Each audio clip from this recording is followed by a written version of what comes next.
ময়দান।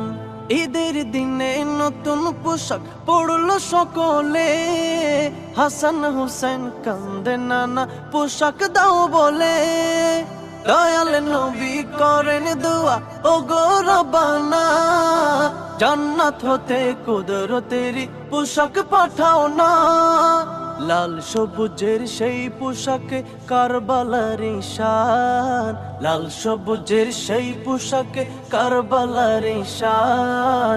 ইমাম হোসেন শহীদ হলেন কারবালার ময়দান, ইমাম হোসেন শহীদ হলেন কারবালার ময়দান। লাল রঙের পোশাক হতে মাটি নিলেন হাতে, সেই মাটির কাহিনী হবে হুসাইনের সাথে। সীমার যখন করবে জবাই নিজের হাতে, মাটি রক্ত হয়ে মিলবে